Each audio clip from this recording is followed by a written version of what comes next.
Models and methods. Once you understand, it all makes sense. Boy, is that an understatement. I had commented that at one point in time, I thought that systems thinking was just a not very grown up version of system dynamics. You sort of view things from where you start. And at the same time, I wondered why it was that we needed so many models and methods that claim to embrace the systems paradigm. Why couldn't we just use system dynamics all the time? It wasn't until I ran into Michael C. Jackson's Systems Thinking Creative Holism for Managers that I sort of developed a different perspective on what systems thinking could be or was perceived to be from someone else's perspective. And I'd like to unfold for you what I came to understand from reading his book.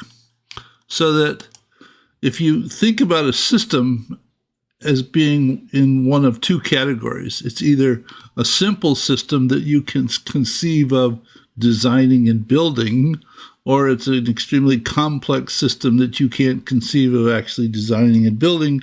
The best you could possibly hope for is to understand it to some extent. The other dimension has to do with the participants in this context, in that the participants could be unitary in terms of the participants are relatively aligned in terms of goals and objectives, and they can easily come to agreement on things. Pluralist, where the stakeholders or participants have different goals and objectives, yet in certain context, they are willing to come to an agreement on understanding and methods to proceed.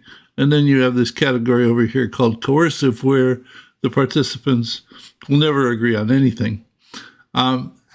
They are at odds with each other over what the problem is, what the intent is, approaches to take, and that's not about to change.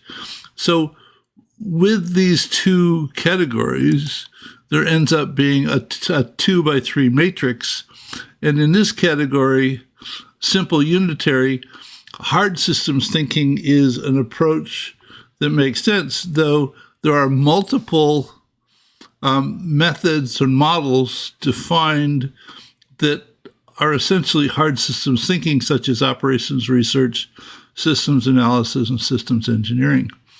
Then, in the unitary complex domain, there is dynamic systems thinking, which might be system dynamics, cybernetics, and there are a number of different approaches that seem to make sense in this context where you can use those methods to understand the complex nature of the system that you're attempting to deal with.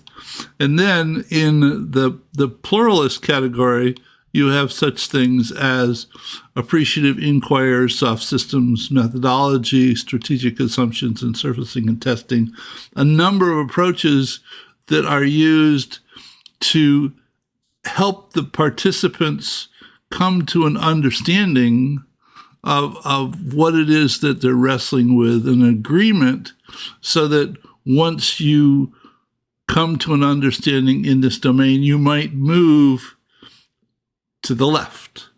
Though, given this initial starting point, starting over here essentially means you're doomed to fail to begin with. And then over here in the coercive simple, called emancipatory systems thinking, approaches such as critical systems heuristics and team integrity, where the attempt is to ensure fairness, which is about the best that you're going to accomplish with that group of individuals that are never going to agree on anything. And then the final category called postmodern systems thinking, where the approaches are intended to promote diversity amongst the participants. Actually figuring out a problem that you can get your arms around to solve is simply not going to happen.